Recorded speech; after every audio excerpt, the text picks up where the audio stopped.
I'm going to try my best to not make this story too long-winded. I work for the FBI and I have done so for many years. There is a lot of context and a lot of additional information I legally cannot share that might make part of this less understandable, but I will try to give you a quick summary without all of the intricate details that would get me into trouble. I'll make sure you have enough to piece most of it together. What I will say is this was probably the case that has disturbed me the most in my time working as an FBI agent in the field, and was also quite baffling. Without being able to give you the hows and the whys, we have been tracking an operation for quite some time that we believe to be connected to the disappearances of a couple of children in the area. For what reason, we were not quite sure. We just knew that there were a couple of companies and businesses being used as fronts for these operations, and we already had evidence of dodgy financial deals and tax evasion. But we did not move on these things immediately, because we knew that there was much more underneath the surface. We tried to get a man on the inside to work for one of the establishments, which, weirdly enough, was a dentist's office in a decently small Midwest town, but they would not even entertain it. They actually threatened our man by brandishing a machete and told him to never come back. From what I'm telling you right now, it sounds like they were sloppy and stupid, but we have been tracking them for quite a while. It was clear that it was a small-scale operation because the evidence that we had gathered was only from this immediate vicinity. Essentially, we had a handful of children who had been reported missing over the last 4 or 5 months. The circumstances for each child going missing were incredibly bizarre. The first one I want to mention, just to give you an idea of who they were targeting. It was actually a child who was up for adoption. He had been visited by a relatively young couple around a week before he disappeared, and they seemed incredibly keen on adopting him. They were eager to start the paperwork, but their interest seemed to cool off once they learned just how rigorous the background checks were. We interviewed the lady who met with them, and she told us that at the time, it did not seem so weird, that they just seemed really interested and really keen and happy to finally have a child. But then in retrospect, they asked a lot of probing questions about whether he went to a school in the nearby area, if he had a lot of friends around the area, or if he was popular in school, etc., etc. Just questions that seemed more aimed at gauging how under the radar the child was flying, rather than whether they could provide the right life for him. They never got to meet the child personally. I think he was a Muslim kid who did not speak English to a proficient level. I think I remember being told that one of his parents died just on the journey to the country, and that his mother disappeared one night without even saying a word. That was a whole other story though. There was another child who I think was last seen by his teachers talking to a cop. The teacher was able to give us a vague description, but nothing matched any officer in the local system. She told us that the kid was pretty lonely and getting bullied a lot, and figured maybe he was talking to the officer because he had finally had enough. Apparently, he had been beaten up just the week before and had a nasty scar just above his nose. The third child is where we were really able to finally piece some of the puzzle together. The kid was scheduled for a dentist appointment the afternoon that he went missing. He was a young Mexican kid from quite a poor family who lived in a pretty rundown area. He was supposed to go for his appointment right after school and then just head home, but he never did, according to his parents. This was actually the thread that linked all of these disappearances all together.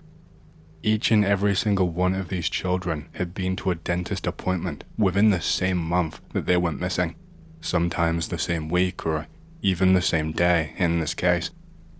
They were always poor kids or cut off from support, sometimes orphans or missing one parent, and that was not the only strange thing.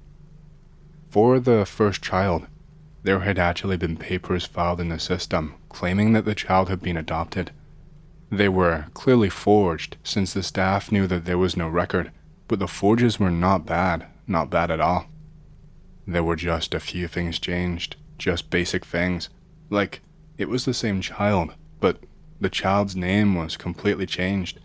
There was a slightly edited picture on the system now that maybe added a birthmark, or his smile was edited to look different. You get the idea. Just little details like that were changed in the picture. The birth certificate in the system was altered to match these changes too. I could be mistaken, but I think I remember the certificate being altered so that their ethnicity was white, which just didn't make sense at all. Why would they change that? They must have known it was never going to fool anyone, and I mean, they already had the kid, so what was the use? We actually went to the dentistry and spoke to one of the people who worked there about the missing child. They denied ever having someone of that age coming by there that day. There was clearly something shifty about the place.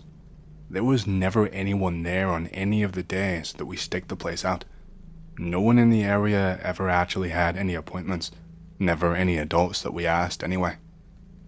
It would just be the one guy sitting at the reception, and they would be wearing some kind of a Bluetooth earpiece. Never the same guy either, by the way. It was always a different guy every single time we went there. We already had more than enough evidence to arrest the owners for tax evasion and the like, so we were able to speed through the legalities that allowed us to raid and search the place, which is exactly what we did. I was there with my partner on the night that it happened, as well as having an armed SWAT team with us on our location. We raided them at night when they were supposed to be closed, on a hunch that some activity would be happening at that time. Worst case scenario, we sweep up any documents we needed to implicate them anyway.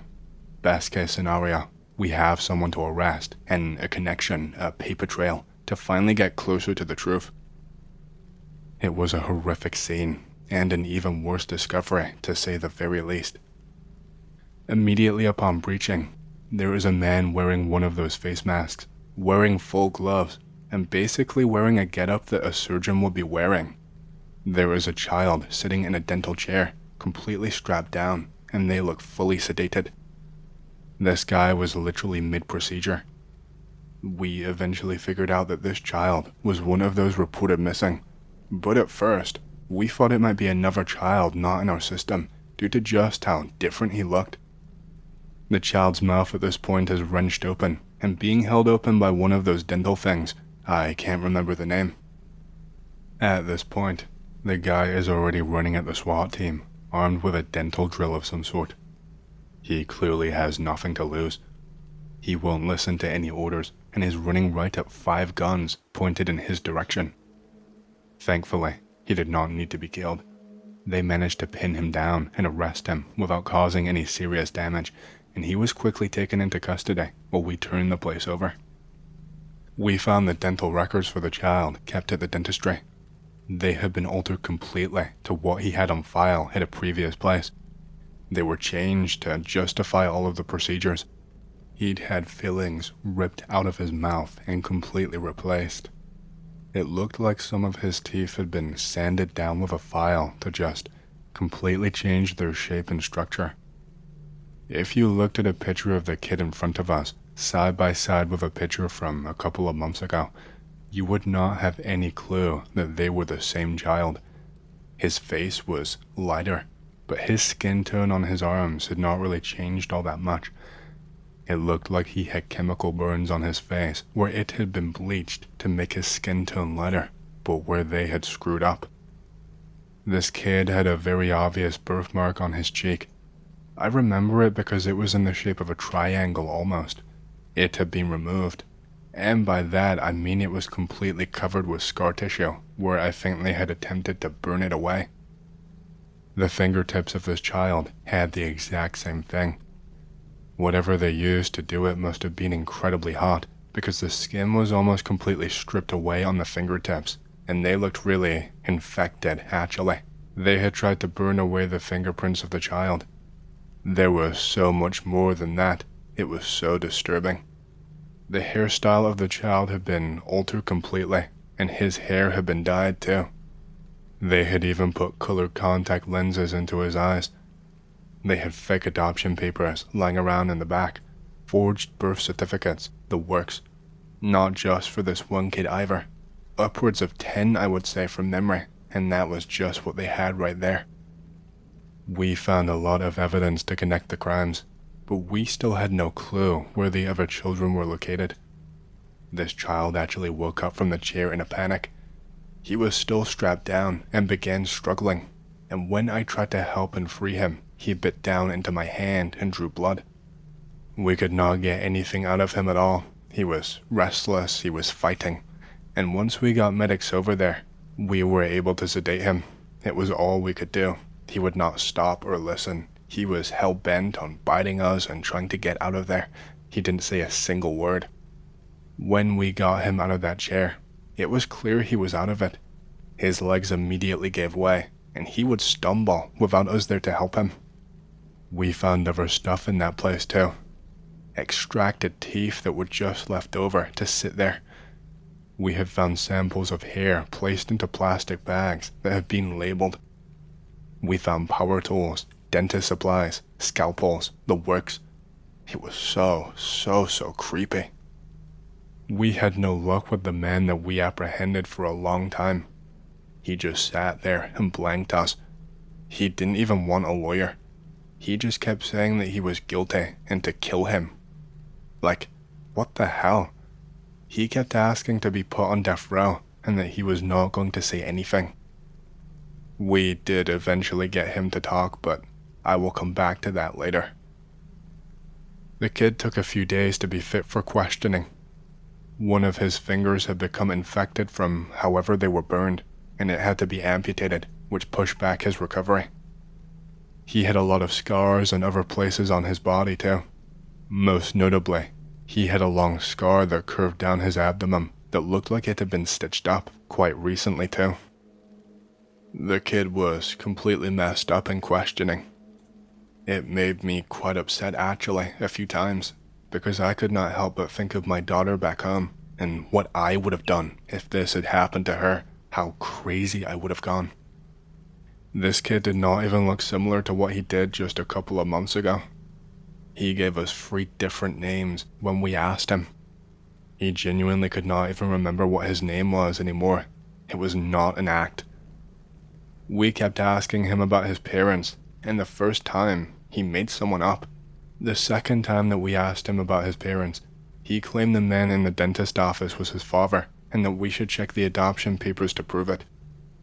When we pressed him on that, he backstepped and was like, no, I didn't mean my birth father, but he is my father. Check my birth certificate. This made even less sense. The kid was clearly confused or being told what to say or something like that. His story changed each and every time too. First time he tells us he's not from the area. The next time he tells us he was just at school the other day. He could not keep his story straight, but I think it was because his mind was fried. He had benzos in his system the day he was brought in, and they can mess up your memory long term, especially if they are abused. We eventually got the kid to crack after a long time. I'm not talking one session, I'm talking weeks and months. It was heartbreaking. We actually brought his mother in to see him, and he genuinely did not recognize her. Kids are terrible actors. I knew from his face he did not know who she was. It was only when we mentioned the other children that he finally broke. We mentioned the boy who was up for adoption. We mentioned the boy who was being bullied and was last seen with the police officer. We asked if anyone else had gotten hurt, if he had seen these other children, what was happening to them, if we could maybe help them in some way. He stopped for a second and he checked all around him. He turned his head and scanned around the room, looking at each and every single corner, and then he just started full on sobbing, and he just nodded his head silently. I think the most shocking part was when we got the fake dentist to finally speak. Again, this took us a long time to get through. He knew the jig was up right from the beginning, but he gave us nothing. He had a lot of scarring and chemical burns on his skin too, oddly enough. We were able to match his DNA in the system. He was reported missing some 15 odd years ago, but in a completely different state. His prints were only on file because he was caught shoplifting at a local store on multiple occasions.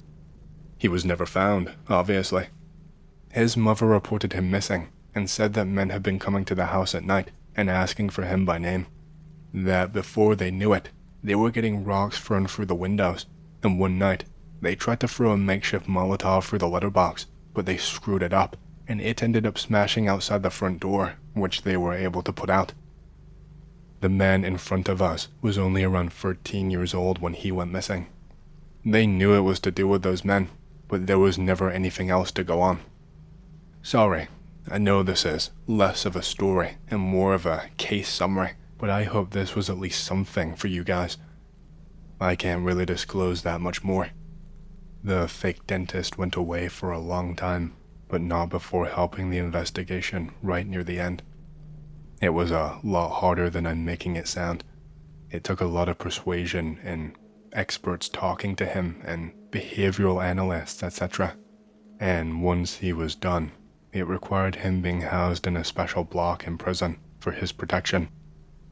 8 of the other 9 children were eventually found alive and well, although most of them had suffered massive trauma and had scarring and chemical burns that were likely permanent.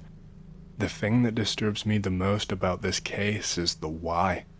Why were they altering these children and making fake ones? Why were they trying to falsify records when they could have just as easily taken these children and not done that? Without saying too much, the most that we could piece together is that they were being used for smuggling drugs in and out of the country, along with other contraband. But that was just the easiest conclusion to make, and so the easiest conclusion was accepted. But still, it doesn't fully add up for me.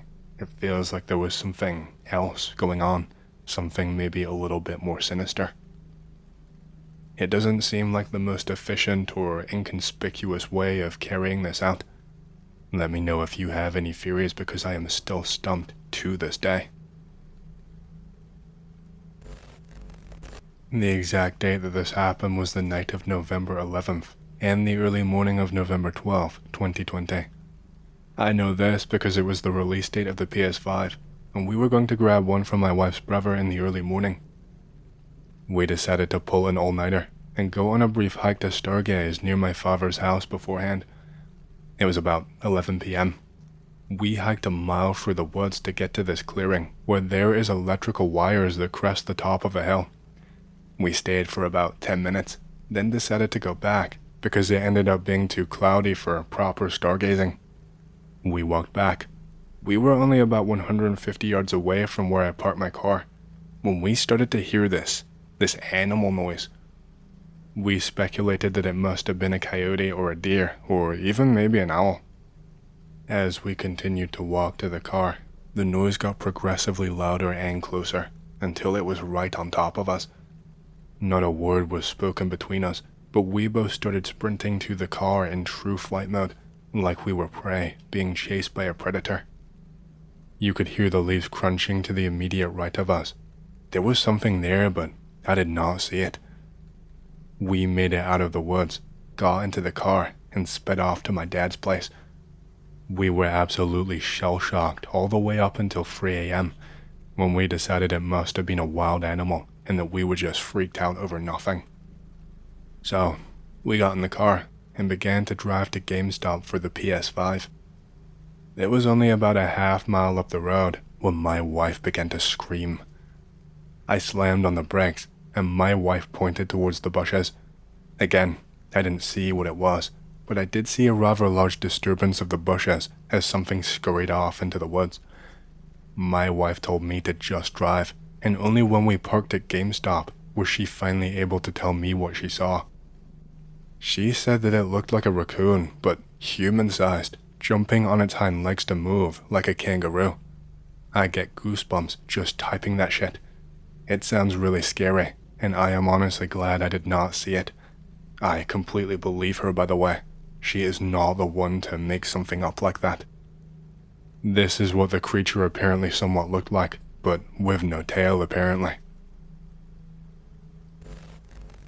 I won't/can't say where the park in question is because I would dox myself pretty heavily, and I don't want to do that. This happened to me when I was 13, maybe 14 years old, and I was doing an all-nighter at the time. Not in the nerdy student way of cramming for a test. Basically, we would tell our parents that we were staying at a friend's house to study, and then we would just walk the streets all night. For some reason, we would never ever stay in our own town, where we know our way around and most of the people there. Instead, we would always go straight into the city and end up in some ropey part. I don't know, it was just more fun that way. Me and Chris are the only ones always there. From time to time, we take a couple of our friends to introduce them for the experience. This one time, we take along Darren and Dan. By around 1 a.m., they are really regretting their decision and decide that being grounded is preferable to staying outside for a few more hours. Me and Chris head over to the sketchy as fuck park because it's big, does not have gates, and seems pretty quiet because there's no one around at all. It also has no lights whatsoever, which really amps up the sketchy feeling. We are just sitting down and talking, and we hear this creaking noise.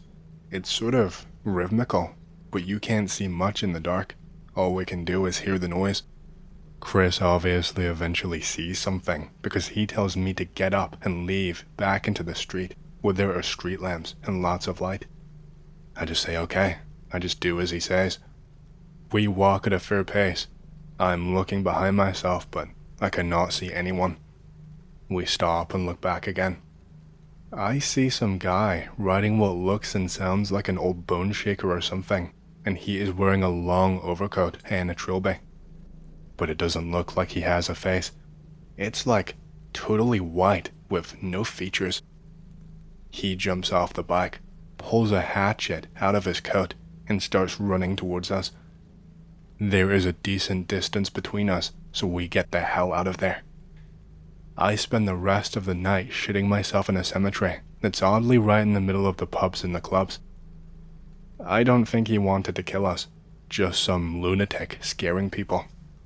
I never understood why he dropped the bike though, when surely it was faster for him to stay on it.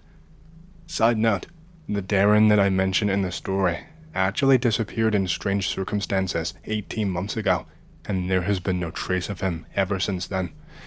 That's probably a little bit more scary than what I posted, but there is not too much to tell as far as I know. He is actually a really nice dude who never really causes trouble. He's always up for a laugh, and I've never met a person who did not like him. He is not low IQ, but he's not smart either. He's just an average guy. I would probably say more naive, not academically gifted, but absolutely streetwise. He works on an industrial estate that's basically one big long road.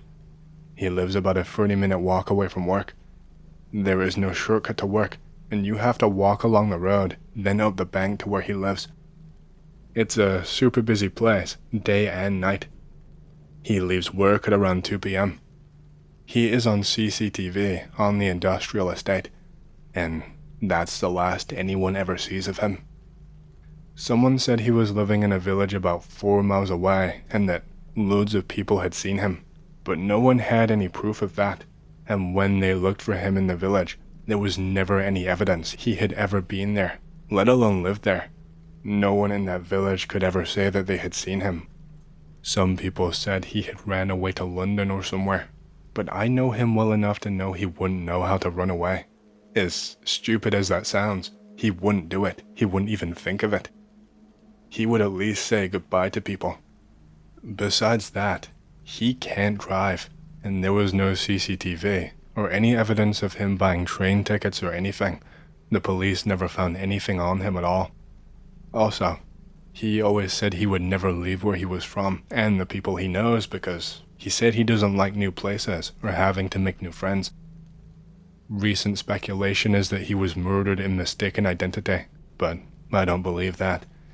There has been a lot of gang activity around here in recent years, but not to the point that anyone has ever been murdered. Half of the time, people don't even fight. It's only tit-for-tat stuff. He just up and vanished. I don't really know what else to say. This is a weird one that happened to me, but nothing too crazy. So I was driving to a site. It was evening time in the dead of winter. The snow was falling really heavily. I was with my coworker shooting the shit. We have a long drive ahead of us. We're driving through a pretty forested area. There are trees on both sides of the road as far as the eye can see. It's a straight shot. There are no real turns in this road. We see a set of lights ahead, probably a few miles away. It's a straight road, so you can see other cars really far away. Plus, there are no people around this area for a few miles. The headlights start coming closer, much faster. The car ahead of us had to be going over 60 miles per hour probably. It's the dead of winter and the road is icy, so that is insanely dangerous. I call the sheriff since we do not want this idiot killing anyone, if anyone is even out here to begin with. The sheriff says okay, he will come out. I get a call back 2 minutes later. The speeding idiot is fucking DNR. That's Department of Natural Resources if you don't understand the acronym. They're just like game wardens. I'm like, what the hell? They should not be doing that. They should know better. We get close enough where we can see he is slowing down and waving us down. We pull up to his truck. I jokingly say, "Damn man, who's chasing you?" The DNR guy has a look of absolute horror on his face, and he just says, "Turn around now." We were called out that way. Did something happen? The DNR guy says, "Don't fucking go any further. Turn around right now. I'm not playing around with you." The DNR dude keeps looking in the rearview mirror, as if he's being followed by something. I don't know. I just say, "Listen, man, we have to go out there." "What's going on?" "Listen, this is not a game. Turn around now. I already talked to the sheriff. Get the fuck out of here now." At this point, I'm getting pretty scared, and so is my coworker. The DNR guy speeds off. I call my boss, but I get no answer. I call the sheriff again. The sheriff says to do exactly what the DNR guy said and get the hell away from the area. We turn around and start going about 50 miles per hour. The DNR truck was nowhere to be seen on our drive. We did not spot it even once. We never figured out what happened, but it was quite weird. My boss and the sheriff of that area also never spoke about what the hell happened, and they refused to let anyone know anything when we asked. I had this happen to me a few years ago. I came home from work early and walked into the living room to see my dog sitting upright on the couch, just watching TV. Not like how dogs sit either. I mean fully upright, leaned back into the corner of the couch like a person, one paw resting in the armrest. He looked over at me and just froze in shock. Like, he actually looked shocked like a person would. My brain genuinely could not process what I was looking at. Then after like 2 seconds, he reached over, grabbed the remote on the coffee table, and turned the TV off. He slowly got back down onto all fours. And just approached me, just staring into my eyes, seeing what I would do next. I honestly think the only reason I didn't completely lose my mind is because I realized that nobody would ever believe me if I told them. Like, what was I even supposed to do? Call someone? So I just kind of accepted that it happened, and that there was nothing I could do. I did not say anything. I went to go and take a shower, and I just acted like normal, like nothing ever happened. That dog, he is still around too. It seems like we silently agreed to just never acknowledge it. He stays on all fours when I am around, and I say out loud that I'm home before coming inside now, so I don't accidentally catch him doing something again. Sometimes I can hear the TV shut off when I open the door. A couple of times I've come home, and there has been food sitting out on the table that definitely was not there before. Usually I just leave him alone for a while when that happens so he can finish whatever he was doing. At least he stopped pretending to be dumb after that day. Like before, if I told him to go and do something, he would just play dumb. but now he just does it immediately, like he understands everything the first time, and can actually grab me shit and do other things for me. He 100% understands English. Honestly, after a while it stopped feeling creepy. Like we both know what's going on, but neither of us wants to bring it up. I have still no idea why he needs to hide it from me.